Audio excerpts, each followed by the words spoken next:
A bill going through the legislature could limit the use of certain pesticides from the health of the ecosystem, but with some proposed changes, the bill now facing backlash with those who advocated for it.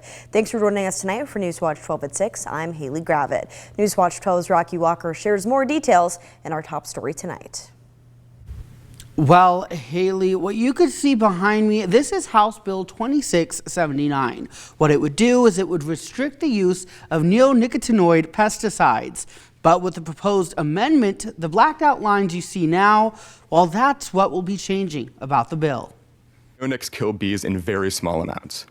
For example, the lethal dose for the neonic thiamethoxam for an adult honeybee is 15,000 times smaller than the grain of salt. They do indeed kill pollinators as a broad spectrum insecticide that is not a targeted tool. It's more of like a shotgun approach. It just kills everything it touches. Those were testimony in a public hearing showing support of House Bill 2679. Restricting the use of neonicotinoid pesticides only being sold to those who become licensed to use them, with supporters saying the pesticides can kill countless pollinators in the ecosystem. Butterflies and bees who eat pollen and nectar, they can be impacted. And if the bee takes the pollen and the nectar back to her nest, then she's actually slowly poisoning her babies. But the Oregon Farm Bureau opposed the bill, pushing instead for an amendment.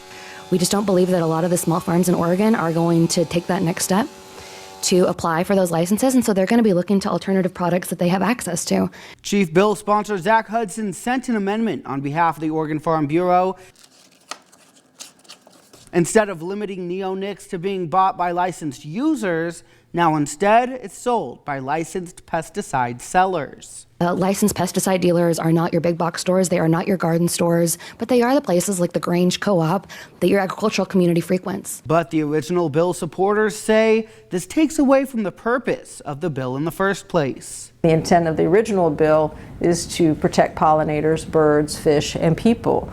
So that's obvious that if it's taking out way more of the bill language, the thought is they're wanting to weaken the bill.